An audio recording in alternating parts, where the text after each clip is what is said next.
Kung ikaw ay anak ng isang bilyonaryo, dapat ka ba magsimula sa mataas na posisyon o sa mababang posisyon? Alamin natin ang kwento ni Daniel Aboitiz. Sila lang po ang may-ari ng Aboitiz Group of Companies. Ang tanong, bakit siya nag-apply sa ibang kumpanya instead sa rin kumpanya? Una, maganda po kasi meron siyang natutunan na ibang kultura. At the same time, hindi siya tuturingin na child of the owner kasi nga nasa ibang company siya. Number 2, makikita po niya yung operation and kultura ng ibang kumpanya. At number 3, si Daniel Aboitiz ay hindi spoiled kasi meron siyang gustong patunayan Mas maganda na magsimula po siya sa mababa. At pangatlo, natuto po siya kay Enrique Razon ng disiplina, innovation, and decision-making process na mga skills na hindi basta-basta na ipapamana. Meron akong libreng webinar para matulungan kayo to how to transform your way of thinking. Dito lang ay para sa mga taong seryoso. Kung seryoso ka, just type go ako sa comment section and I will give you an exclusive invite to be part of this. Bilisan nyo kasi malapit na tayong mag-umpisa. Hindi laging maliit na kita ang problema, kundi kung paano mo minamanage ang kinikita mo.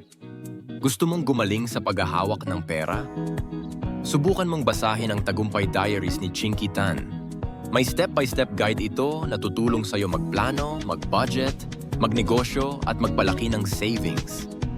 Type Tagumpay 1.